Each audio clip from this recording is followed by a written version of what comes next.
So they say, uh, Terrence Crawford and Danny Garcia waged Twitter war today. That's what they telling me. So I went to, both their website. I mean, both their Twitters. I follow them. I follow them more on Instagram than anything else. But Twitter, definitely. And yeah. Uh, Danny Garcia has been called out by Terrence Crawford. Here's the problem, though. Here's the issue. I personally don't believe that shouldn't anything go down between Garcia and Terrence Crawford. Both got too much to do. Both got too they got too much to do. They got too much work that they gotta clean up at their respective divisions. Now, if let's just say if Terrence Crawford wants to dare to be great and try to, become unified in two different weight classes at the same time, then have at it. Have at it, But I think Crawford needs to go undisputed at 140. Create that legacy at 140. Unify the entire division.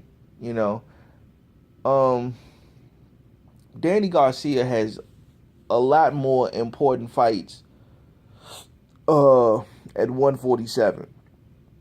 Considering the fact of what he was able to do at 140, unifying the WBC and WBA, he should be trying to replicate that at 147. You looking at fights like Keith Thurman, Kell Brook.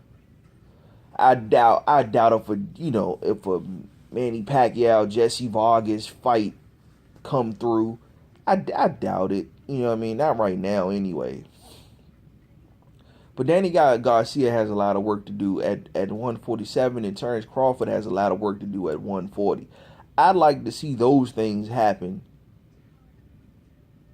Then if it comes down to it, then I want to see that fight go down. But as of right now, Terrence Crawford just needs to go ahead, become undisputed, and burn it down. Become undisputed and do your thing, bruh. Do that. And Garcia needs another big fight, a la Keith Thurman or Kell Brook. That's what Garcia needs to do. It's too much work. It's too much work between those two to even consider it. I mean, on paper though, it looks like a good fight. You would think conventional wisdom would tell you that, Terrence Crawford is supposed to watch Garcia.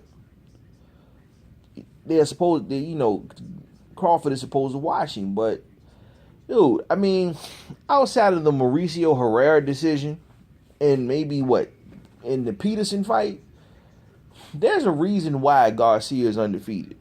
Okay? There's a reason why. The man can box. He can fight. The man has a devastating left hook.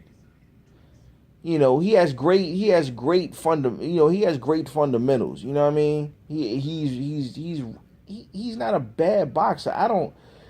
Danny Garcia gets a lot of flack. You know what I mean? But let's just be honest. Garcia has one of the best resumes in the sport right about now.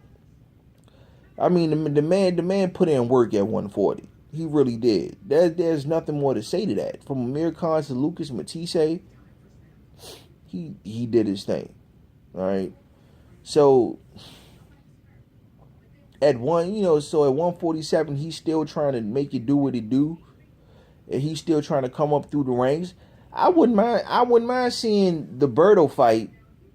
Garcia fight Berto before he goes up and actually tries to unify. You know what I mean? Because, he get rid of the gatekeepers first, prove that you belong there, and then go and try to unify.